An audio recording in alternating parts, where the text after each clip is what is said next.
हे students, आज से BPSC mains का सफर शुरू हो रहा है। 25 से 30 ये वो दिन है जहां हर रोज आपको टेस्ट किया जाएगा। ये वही समय है जिसके लिए आपने महीनों तक मेहनत की, दिन रात पढ़ाई की और कई बार खुद से लड़कर अपने डिसिप्लिन को बनाए रखा। So first of all, congratulations, you already have crossed a major hurdle just by being here today।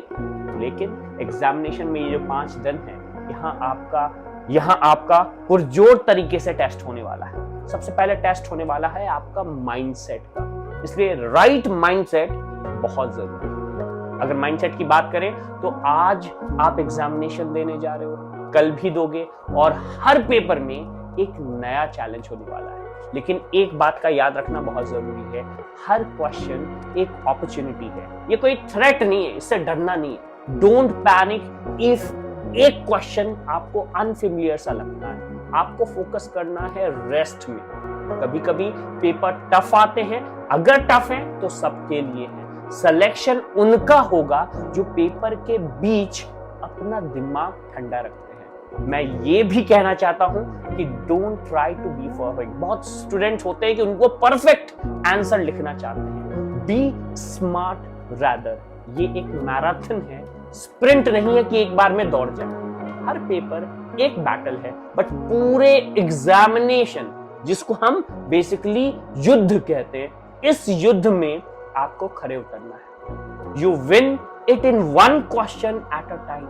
एक क्वेश्चन जो आपके सामने है उस पे पूरा फोकस लेकर के आपको जवाब देना है। लेकिन अब ये तो माइंडसेट की बात है, एग्जामिनेशन हॉल में किन किन चीजों की जरूरत होती है। सबसे पहले है टाइम मैनेजमेंट। पेपर शुरू होते ही सबसे पहले 5 मिनट तक आप क्वेश्चन पेपर को स्किम करो, आइडेंटिफाई करो स्ट्रॉन्ग एरियाज और हर क्वेश्चन को 3 कैटेगरीज में सेपरेट करें। पहला ए, जैसे वो क्वेश्चन जिसके ऊपर आपको परफेक्टली लिखना आता है। दूसरा बी, जिसपे ऊपर मॉडरेट नॉलेज है लेकिन आप लिख सकते हैं। और सी, जो कि आपको टफ लग रहा है लेकिन ऐसे क्वेश्चंस को आप लास्ट में लिखेंगे। तो अपने क्वेश्चंस पे ए बी सी जरूर कर लें। और स्टार्ट किससे करना है?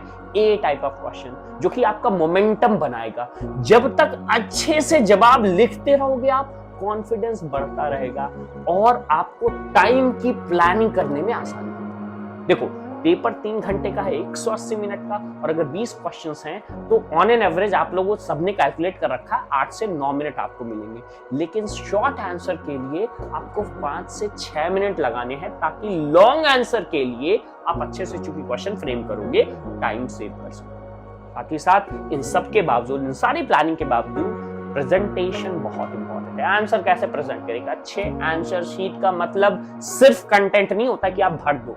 इनफैक्ट उसमें स्ट्रक्चर भी काफी इंपॉर्टेंट है। इंट्रो हर क्वेश्चन में देने की कोशिश करो। 2 से 3 लाइन में इंट्रो दो, कंटेक्स्ट के बारे में बात करो। फिर बॉडी, सिंपल स्ट्रक्चर बनाना है, इंट्रो बॉडी कंक्लूजन। बॉडी की बात करें तो उसमें पॉइंट्स यूज करो।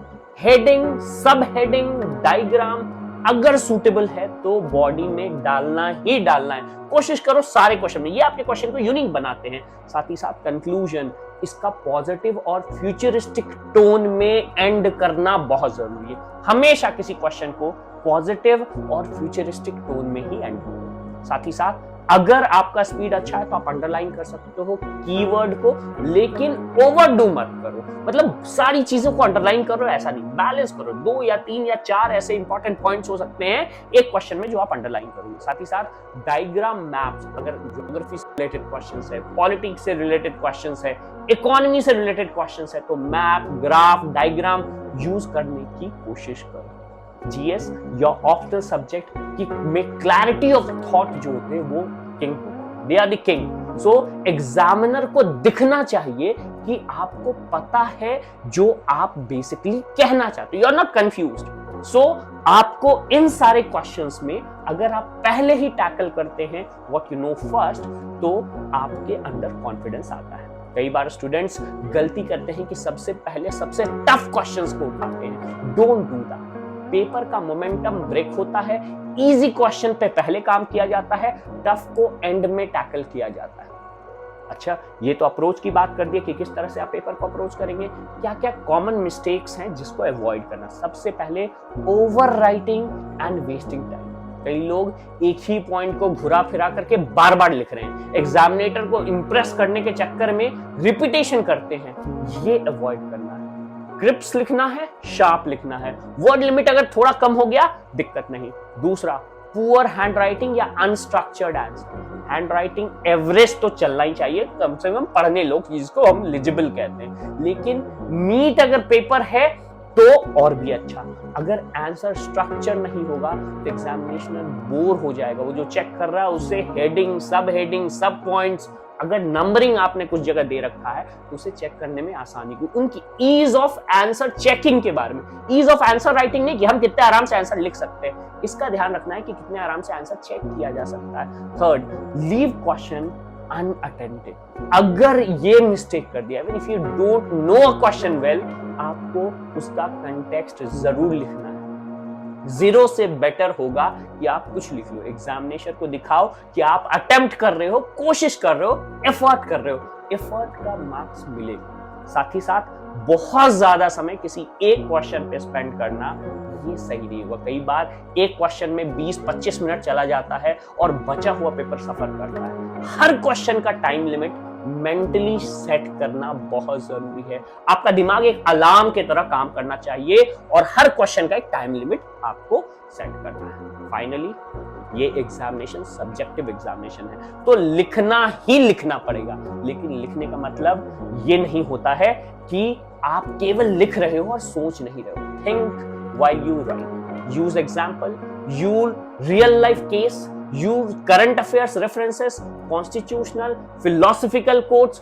जो भी relevant हो, इससे अपने आंसर को enrich करो। और हाँ, हर पेपर के बाद पिछले पेपर के बारे में सोचना बंद करो। आज जो आपने पेपर दिया, आज वार्म अप पेपर था, आज पेपर दिया, कल के बारे में, उस पेपर के बारे में मत सोचो कि आज जो हो गया उसको भूल जाओ। Focus on what is ahead, keep yourself hydrated. गर्मी बहुत ज्यादा है, हैव लाइट फूड, बहुत ज्यादा खा के नहीं जाना है, हल्का खाना खाना है। Sleep well between papers. तो ऐसा नहीं कि अब कल की तैयारी के लिए अभी से एकदम, थोड़ा आराम करो, गिव योरसेल्फ रेस्ट।